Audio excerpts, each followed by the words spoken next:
executive editor of the State Journal Register in Springfield, Illinois.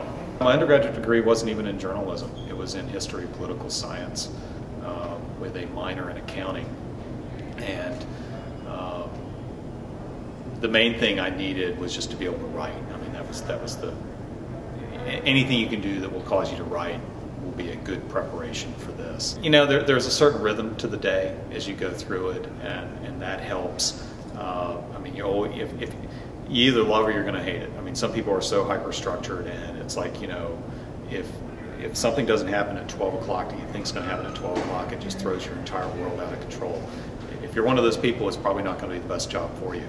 But if you're one of those people who kind of is an adrenaline junkie, you never really, you like not knowing exactly what's going to happen when you show up at work one day, this probably is the job for you.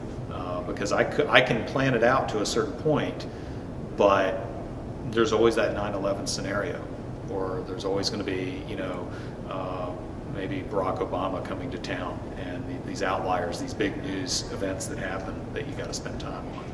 So one, it's a rough time for the industry, let's be honest, but what we're doing here at this paper and, you know, at so many other papers across the country is so vitally important to democracy. There's nobody else in this market that looks out for government the way we do, that tries to keep people honest, that tries to help provide the full story of what's happening in our community. There's nobody else who's doing that, and it's critically important now. But the most important thing is, you know, just be curious about your world. You know, take classes that force you to write and sort of organize your thoughts and try to, you know, comprehend what's going on in the world. Be aware of what's going on in the world. Think about how things that are happening perhaps half a continent away are really having an impact here, and try to figure out ways to relate that.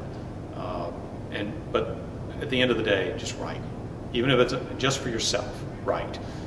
Try to get involved, work for your school paper. You know, on summers, try to get internships. Try to talk to people who are really into the craft of writing. What makes them good writers? And read good writers. It's amazing how much you can pick up through osmosis.